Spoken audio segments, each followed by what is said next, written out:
Pan పెట్టుకొని 250 grams ఆయిల్ని add చేసుకోవాలి.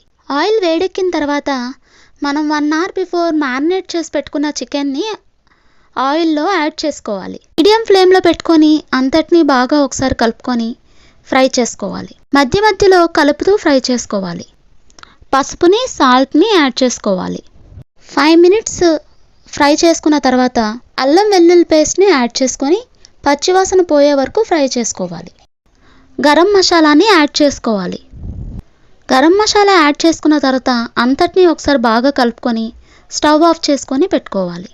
ఇప్పుడు అంతా చల్లారిపోయిన తర్వాత మనం మిగిలిన ఇంగ్రీడియంట్స్ కలుపుకోవాలి. ముక్క విడదీసినప్పుడు చక్కగా ఇలా ఓపెన్ అయిపోవాలి. ఈ విధంగా ఫ్రై అవ్వాలి. ఇప్పుడు కారంని యాడ్ చేసుకొని తీసి పెట్టుకున్న నిమ్మరసాన్ని కూడా కలుపుకోవాలి.